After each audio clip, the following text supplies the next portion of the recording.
Okay, my homeboy. This is the Treasures McGurk variant of Ragavan. It's really fun. Still in flux, and keep in mind this is a deck I can only trade for cards or open them in packs. And that is how it's built. Cool. As for the non-basics, only a few. The few that I have are ramp, and then this fixes for any color for rag. Same with this. Metalcraft is relevant sometimes, and then Wasteland just for the catch-all. Like you never fucking know. Then just a bunch of basics. I think I have like 27 or 26, which sounds like absurdly low, but you're making treasures for a living in this deck, and also you consistently ramp on turn 1, plus mana artifacts, and the curve being kinda low is pretty fucking low. So it gets there. Crypt, Opal, you don't absolutely need them. You could play like other cheaper, like more Mindstone-y type of cards. Again, with this, like if you don't have it already, it's kind of like pricey for just building one deck. I think it got reprinted, but it's still not cheap. So if you have a lot of artifacts, just don't even play it. If you're pure red, it's better. Mindstone, cantrips, Fellwar Stone fixes for their colors. This is the spice, because then all of your lands become Wooburg, and it already ramps. So like you're already in the market for this card. So, and then Thran Dynamo to top off the ramp curve. No Solemn. Like I'm kind of glad we're out of the days of everyone just playing Solemn. I think it's too casual a card. Like, oh, I'm going to play my 2/2, it's going to ram me, and it's going to draw cards. That's what I want to do in Commander. But like at 4 mana, you're doing minimal ramp. You should be getting like 2 mana at 4 mana. And in mono red, like I don't need that type of ramp. I need burst, like impulse ramp, not permanent land mountain stay ramp. So Magda has a few targets, but I'm not usually turning her sideways. Like you attack once or twice while she's out, but usually you're just sacking a bunch of treasures. And then there are some filler cards, but like they're on theme. So are they ever really filler? I think this is really cool, personally. Just stealing spells you otherwise can't cast. Containment construct, so I have a lot of looting for, well, a good amount of looting, and you want to maintain card advantage because you run out your hand pretty quickly, and I don't have, you know, like I have wheel, like just regular wheel under ready. I don't have a regular wheel in here. I have shittier wheels. So anything you can do to maintain card advantage. In any treasure deck, you're going to want this card. It's fucking nuts. Same with Zorn. It's really fucking good. You're playing them on turn 2 because Rag clicks on turn 2. Get 3 mana, drop your shit in play. Next turn, go off for value. Facebreaker, great in a more aggressive shell. Bergie is really fantastic. You could even play the back half, but in my deck, with the curve being like 2s and 3s that you're chaining out, it's really, really useful. This is a great new card because not only are they going to be goaded and swing at your other opponents next turn, and then he has Menace, so he could like pressure planeswalkers and shit, but when they're goaded, they can't block, which is really great design for what I want to do because I want them to not block immediately, not wait for the next turn cycle. Because Rag's really removable. It's a 2/1. This is a great, like, overlooked card. And I might even just put it back into ready, to be honest. Like all those years ago, I put it in my precon. Because you make treasures, but then with things like Academy Manufacturer, you make other tokens.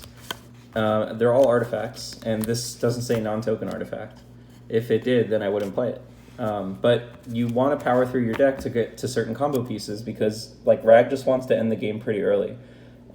You do it through, like, stacks effects. I guess, like, you can play, like, more Blood Moonies type of cards and just, like, block them out with Rag and then orbs and stuff, but I'm trying to do it through powering through the deck, and this is kind of what you want to do it with.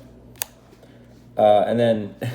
With all of those things coming in, I figured I can burn people down, and this burns the whole board at once. Kind of makes me want to play Basilisk Collar. This is like the best card in the deck. You just ramp this out as soon as possible, pay like 30 life, put your whole hand on the table, and then if your opponents can beat it, then you probably lose, and if they can't, then you probably win. New card, pause to read. Two creatures come in, you get treasure, and then the last one, anyone after that, you could just pay into fireballs, which is really good. This is on theme, it's big, it's scary. It's not a dragon for Magda, but it's still really cool. Then the dragons for Magda, like, this is the treasure dragon. Well, it used to be the treasure dragon. That's the treasure dragon now. But this makes your treasures sack for 2. This makes shitloads of them, and if you could sneak it into play with a Magda, then you chain out all your other dragons if you high roll, which feels like Hearthstone. This is just a really fucking scary dragon, honestly. The fact that it has trample, like they can't jump it, is nice. And then this is a conditional infinite with my Sword of Feast and Famine, but you need 7 mana in lands. But even just like if it's not infinite, like you get a couple of combats, you probably kill the person that's ahead. And then a couple of tutors. Imperial gets combo pieces, Matron gets combo piece. That's the combo piece. It's Kiki Jiki. Kiki combos with, I think, 4 cards in this deck, 3 or 4. Combat Celebrant, Zealous is the original combo. Port Razor, this is kind of like Hellkite. It needs to be unblocked.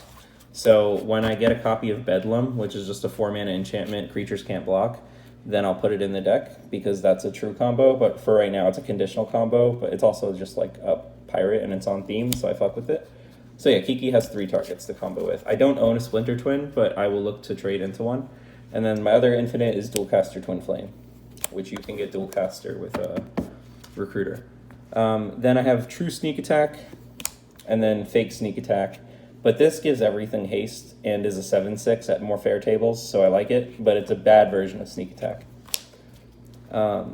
Then Chandra is my only Planeswalker. It's just like, it's a fucking great card. Like, this is mid-range at most tables, even if I am kind of fast. Like, you're still somewhere between a fair deck trying to find pieces to do unfair things, but you don't have a lot of interaction. So in that way, I think it's mid-range, not combo control, and this fits perfectly into mid-range.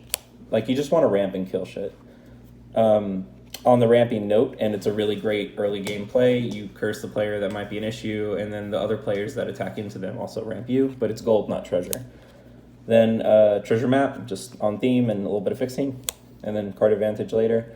This card is the nut if you open it, because you have a few looks. Like, once you attack someone down to 38, you can attack the other 40 life player, even if that player's tied with you, and just get 2 treasures, and then Rag makes a treasure too. So, like, you're ramping, like, 2-3 treasures per turn early game. Pretty crazy. Fable is just a really powerful card, and it's on theme with treasure. Rainer, this card's the fucking nut. Like, all you need to use is a treasure, and then it gets Cascade, and this pays you back some treasures. So it's like one of the best cards in the deck. Tinkering, get a lot of treasures, get to look for cards. This is great for Ragavan. It's not necessarily like a treasure deck card, it's just good with Ragavan, and Ragavan enhances my ability to make treasures. And then these are half Ragavan effects, so just hit, make a treasure, hit, make a treasure, a little protection, a little haste for my big scary boys like Itali and some of the dragons. And then in the payoff for being in mono red is your Fire Shrieker is much better because it costs 1 less to cast and equip, and you could break up the mana because this could just be like a 1/1 double strike when you play it, and then maybe it swings, maybe it doesn't, maybe it gets equip. Feast and Famine, conditional infinite with the Hellkite Charger, but is just a good card. And Light and Shadow is filler, but I already owned it, so no, I didn't just buy a pimp Lighter Shadow. It's from Breaking Up SRAM, but the point is that everything except Twin Flame in my infinites are creatures, so, and I do want to loot just to get through the deck because I would prefer to draw, but I have to loot because I'm in mono red, so best use this. Tiny little life gain, never also killed anyone. And then the unblockable effects that I took out, like the Skulking Skeleton Key or Break Through the Line, I took them out because they don't stack well, and also this Whisper Silk is kind of the best, but also makes it like so you have Shroud, so the others don't work once you have Whisper Silk on it. Not only would you not really need not only would it not work, but you wouldn't need multiple unblockable effects. So I figured I want the biggest payoff for unblockable, which is also Don't Look at Me, because if I have unblockable, I want to keep it, and like Skeleton Key is cheap, but like it also could just get killed while being unblockable. Same with Break Through the Line. So trying Whisper Silk, might take it out, but it goes on large creatures too, which is helpful. Whereas like Key only really worked with small creatures. Jessica's Will is just like an insane card, and it got reprinted, so it's like not even $10. This is a filler, but really fun on theme card of stealing, and I just I want to increase the entropy for every game. Again, like this, you don't know how this card's going to work out, but you hope to just hit dragons off of it, or like recruiters or Perforos or something, and you're pitching away like your mana rocks, your 1 artifact land, your treasures, your gold, your artifact creatures that are cheap. This is a filler card, but I got it for like a really cheap trade. I didn't even know that now it's worth like good money, but I got it a while ago. And I figured I'll play it for now because you could commander damage with Rag, and then like sometimes you'll get to do cool shit with the Artillerist, which is like treasure ETB burn everyone. So then each one just becomes Lava Spike. It's kind of cool. Gamble, just gamble, and then some looting to get through the deck. So looting, this should be by the wheels, but bad wheel, good wheel, even though it's not a great wheel, okay wheel, and then the looting that makes treasures. Same with big score, unexpected windfalls, like the same exact card, but just more pips. And then interaction, red blast, blue blast, or red blast, pyroblast, bolt for removal, because I don't want to be totally without removal, but I probably should put some more in here, honestly. Mizzy Mortars to clear the way, and it's just like what I have. Shenanigans, it's because of the looting, like you can keep getting back artifact destruction, and the grave filling, I wish it mattered more, but I genuinely don't even think I have anything to cast from grave. I'll look to get like increasing vengeance. I don't think like a fireball from grave is any good, because if I'm getting tons of treasure, like I'm probably putting stats on the board, not looking to fireball people. A braid, just good coincidental or incidental removal, and then the last two cards, you know, I had to do it to him. And this is really good, honestly, because you look to mull into these, and people are not going to be thrilled. Like, if they're kind of casual players and they're not used to playing against this, like, well, then get good. But, like, Rag's hits are only as good as the opponent's decks, so you do need to play some pound-for-pound strong cards and not just fully rely on stealing mechanics. And one of the ways to slow down your opponent from being good pound per pound is playing this out and protecting it. Well, you kind of can, because you can play these out on turn 2 consistently with Rag. So I just look to mull into them, and then Magus is searchable off Recruiter, which is very important. And then you can kind of sort of protect them because you have, well, they protect themselves, but you have a Red Blast and Pyroblast for any blue-oriented removal. It's usually going to be white and green destroying these, though, so that's why I say it doesn't really matter.